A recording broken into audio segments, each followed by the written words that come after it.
So getting some reaction now in Cuba on these policy changes. Local 10's Hatzel Vela is the only South Florida reporter living and working in Havana. He's there now. And Hatzel, let's just talk about how the Cubans on the streets and what are they saying about this? What are their thoughts? Well, Christy, when you walk around Havana, old Havana, any place really in Havana, there's a lot of fears in the minds of Cubans who at this point are not quite sure what will happen. Let's think about this. So 2.5 years, Michael Putney just talked about the opening of relations between Cuba and the U.S. By President Barack Obama then, and that brought a lot of what they think is prosperity by ways of American tourism or visitors coming here to the island. So a lot of folks thinking of changing their houses, fixing their houses so that they could make some money by Americans staying at those different homes, a lot of private restaurants as well. We're talking about the private sector here, which is very concerned about what these new Trump policies may do in terms of long-term effects and obviously money in the pockets of Cubans here on the island, Christy. And Hatzel, what would some of their fears be at this point? I mean, are they afraid these changes are really going to affect them adversely?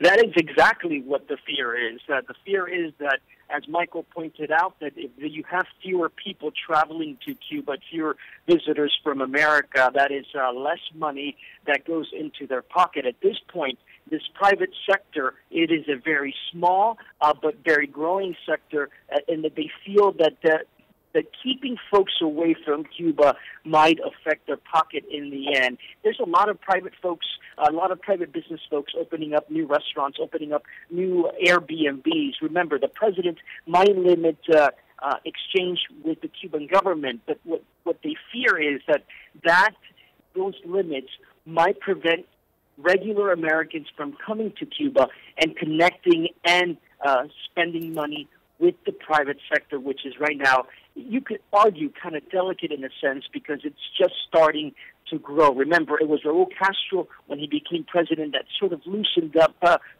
regulations when it comes to the private sector. That private sector is just burgeoning now, and that private sector is the main concern here with these new Trump policies.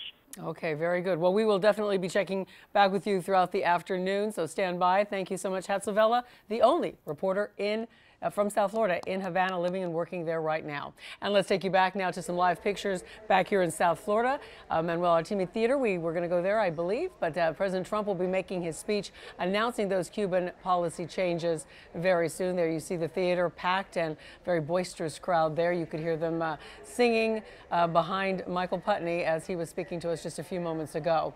And Mr. Trump is expected to speak in about an hour or so. When he does, of course, we're going to bring you some live coverage on that on air and online at local10.com.